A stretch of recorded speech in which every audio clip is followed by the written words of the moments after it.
Well, good afternoon. I'd like to call to order the Owensboro Board of Commission work session, March 14, 2017. This time I would we don't have to call the roll. Okay, we're in order. Second item on the agenda is Sunday alcohol sales. At this time, we'd like to call on Steve Lynn to give us all the information you can, please. Mayor, Commissioners, thank you. Good afternoon. Good afternoon. Here today to kind of give a brief rundown on the possibility of expanded Sunday alcohol sales.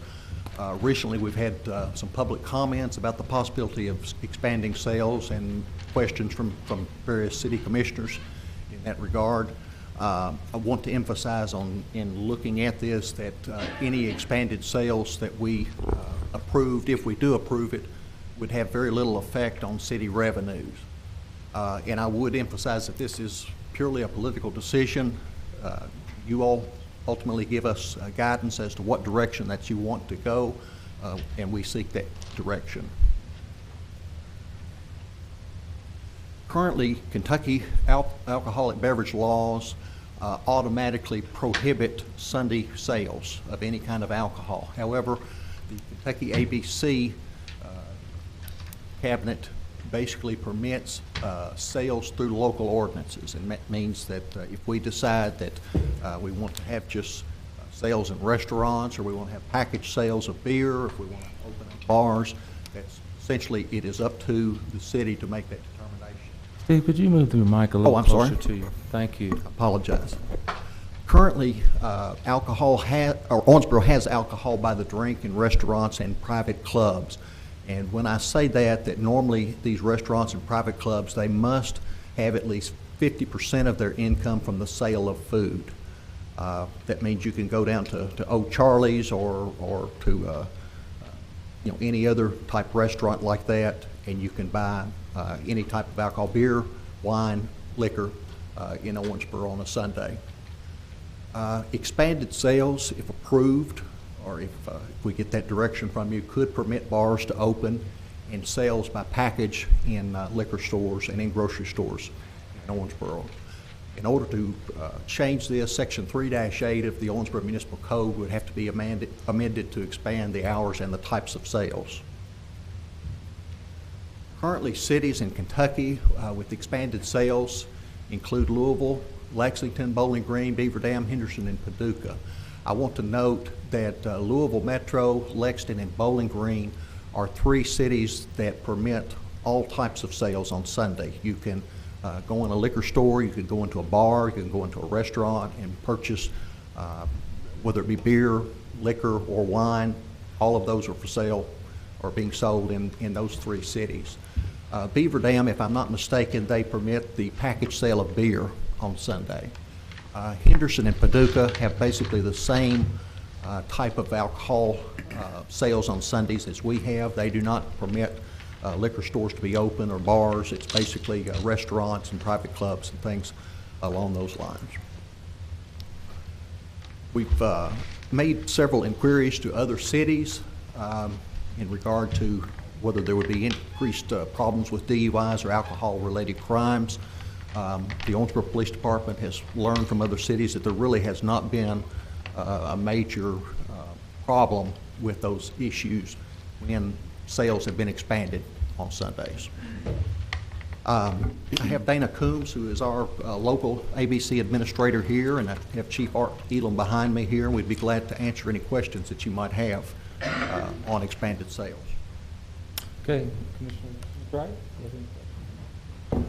I don't have any questions, but I have Comment? Comment, yes. Okay, bring it on. As the president of the Owensboro Davis County Veterans Association, I would like to ask that we consider this, because we have district meetings that go across the state, and we have people to come into Owensboro, and some of them even would stay over if we could have those meetings in our post. But because of the way the alcohol sales are going now, our posts have to be closed on Sunday. So we move to Louisville or to Lexington to do our business when we can have people staying in our hotels right here and bringing some kind of economy or revenue into this community. So I would entertain that we could pass this law. Mr. Glenn?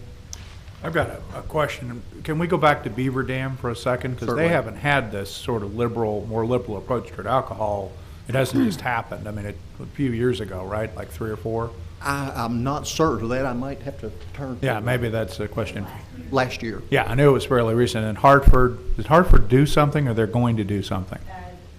They lost the vote, but they have to wait and vote no vote. Okay. Beaver Dam did start on Sunday. Okay. And when we say Sundays, is that, so this is just packaged liquor stores, or can you get a liquor by the drink in restaurants, or how? And in restaurants and then packaged. And also package, but we do not, in contrast, we do not allow packaged liquor No, here. no, And we do I not. know that, but I'm just, okay. Let me ask you the other question that we kind of discussed before the meeting. If they have a tap bar or a sampling bar in a liquor store in and of itself, and again, this may come to you, does that create any prohibition if we were to open it up and say you can open your store and you can also have this serving bar open as well? Is there a barrier problem to allowing that? If we were going to do that, we would have to not only open the package stores, but also permit bars to open, because any package stores like that that have a tasting room or a serving room like that they also have an additional license, basically a by the drink type of license that permits tastings and things. Yeah, like because that. in my conversation, Jay's obviously has one, and they've addressed this, and then Kroger apparently has something. They have a sampling. I guess it's a sampling bar. It sure looks like it. I haven't, I just walked in and saw it. But okay, well, those are my two big questions. I would make a general comment, and that is that I hate to be behind other cities. We're competing with Louisville, Lexington, and certainly Bowling Green for convention business. We're certainly competing for quality of life, and while the ability to drink on Sunday shouldn't be a deal breaker as to whether you move to a community, it certainly can be if you're here for a convention or a meeting. So I would echo Commissioner Smith right that this is something we ought to at least consider. Thank you, sir. Commissioner Villada? What percentage of increase in sales, if any? You said it was a small increase in revenue. What, do you have numbers on that? Any kind of data? It really would be impossible to know exactly how many, would take it if they were buying, say, a 6-pack of beer in a grocery store or in a liquor store.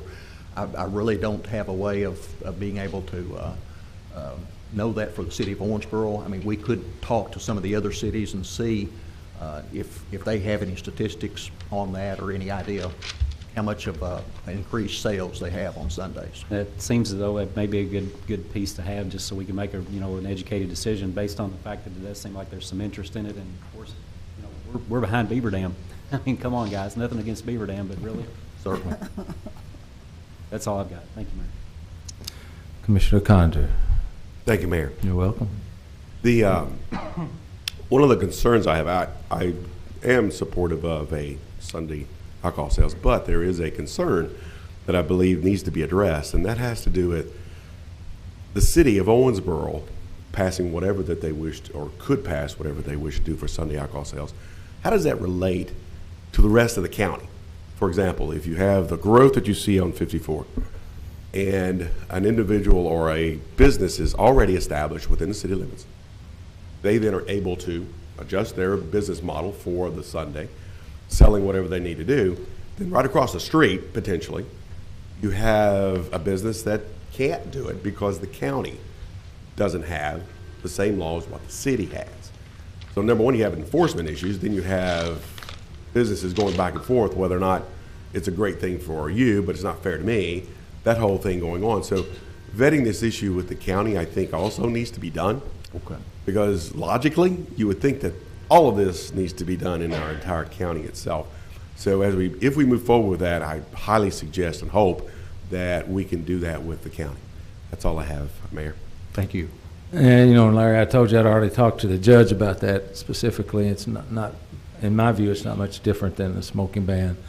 I would be curious to know what the conversation was. If I remember correctly, The things that we're not allowed to do was a trade-off to allow us to get to the position we are now with sales to begin with. So maybe good to go back and look at that discussion because it was kind of got a little bit. Or you mean when we originally permitted Sunday Yes. by the drink There at was restaurants? a trade-off, if I remember correctly, to get to where we are, the position we are now. So it would be kind of, that way at least you could find your plus and minus folks pretty easily. Because, Certainly. it will be an issue for both sides to have some discussion on it. So, well, thank you all very much. Good discussion. This time, call on City Manager Bill Parrish for our city project list. Thank you, Mayor. We've got the city project list has been provided to the commission. Staff is assembled to answer by exception any concerns you have.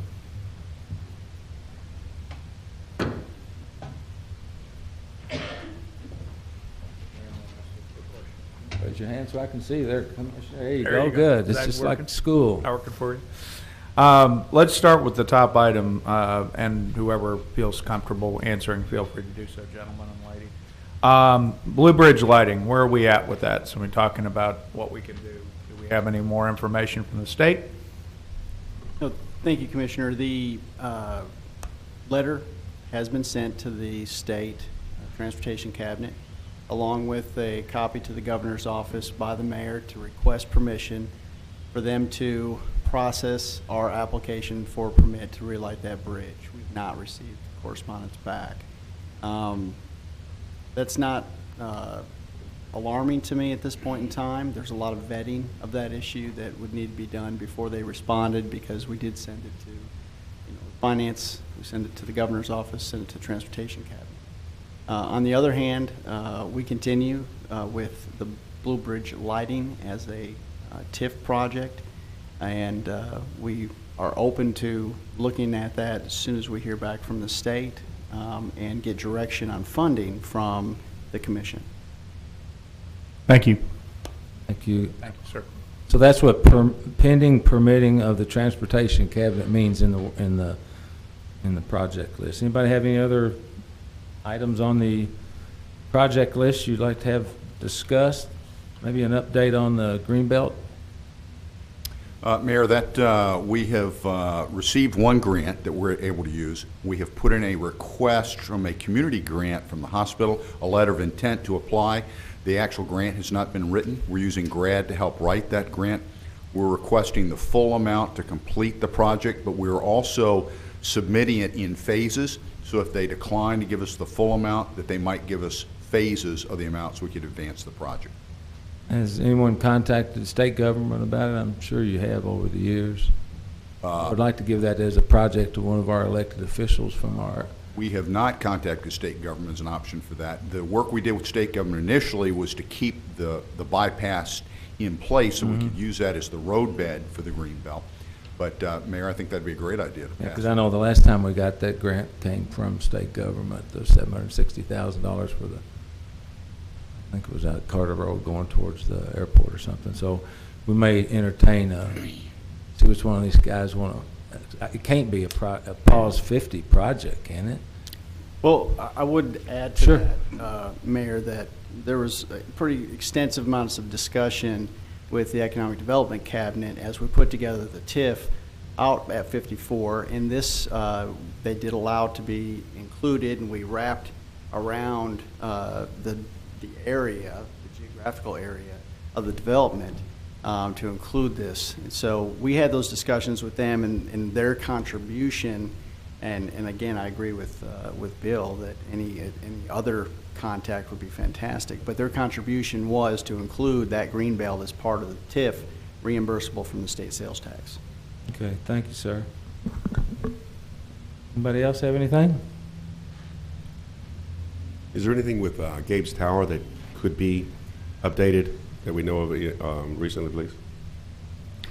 The only update I have for the commission is that we're in the process of completing phase 1 environmental of the area, and we'll continue down that process. And again, as per the direction of the last municipal order, we continue to negotiate for the acquisition of the property.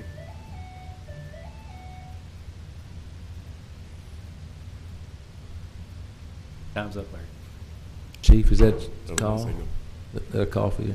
Okay, hearing no other discussion on the city projects list, at this time I'll entertain a motion to go into closed session under KRS 61.8101G to discuss a specific proposal with representatives of a business entity. So moved. Second. All in favor? All in favor indicate by saying aye. Aye. All opposed? Motion carries.